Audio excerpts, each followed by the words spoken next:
The smell of blood was in the air, and I remember thinking, they're going to kill us all. I was 19.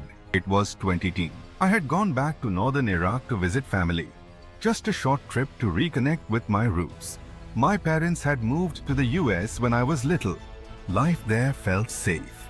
But that summer, nothing was safe. That was the year ISIS came. They swept through our towns like a storm. One night, gunfire woke us up.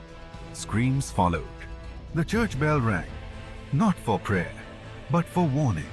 People ran, hid, prayed. We crammed into my uncle's basement. About 15 of us. Some were kids. Then they came. Men with guns, faces covered. They pulled people from their homes. Asked them one question. Are you Christian? If you said yes, you were dragged away. I saw it. From a tiny crack in the basement window, I saw our priest, Father Yusuf, kneeling in the dirt. He was old. His beard was white. His hands tied behind his back. Next to him, two men I'll never forget. We called them the warrior saints. Their real names were Nabil and Rami. Both had served in the army. Both had seen violence. But they'd changed. They spent their lives helping others, guarding our church, protecting the weak. Nabil had lost a leg years ago. Rami had once been a wild man. Until he gave his life to Jesus. He became gentle, kind, brave. Now, they were kneeling, heads bowed.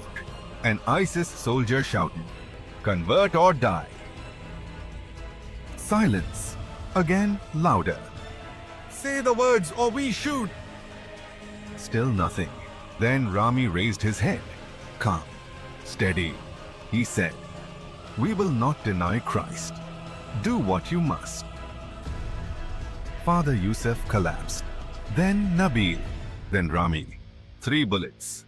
3 bodies. 3 saints. Visual, slow motion shot of dust rising. Then silence. They walked away like nothing happened. We stayed hidden, shaking, crying. Some whispered prayers. No one spoke. Later, we buried them behind the church. Quietly. No candles. No ceremony. But the whole village came. Even those who hadn't stepped in church for years. Even the toughest men cried. I kept hearing Rami's words in my head. We will not deny Christ. Those words changed my life. I used to call myself a Christian. I went to church, said the right things. But I didn't really understand, not until I saw what faith cost. These weren't superheroes. One had a bad leg. One had a rough past. But when death stared them in the face, they stood firm. That's real faith. When I returned to the US, I couldn't live the same. I started reading the Bible again, serving at church, sharing their story, helping refugees, praying more. Because now I knew, being a Christian isn't about being nice or going to church on Sunday. It's about living for Jesus. And yes, if needed, dying for Him too. Every year, on the day they died, I fast. I light a candle. And I remember the warrior saints. They didn't fight back with weapons. They fought with faith. And they won.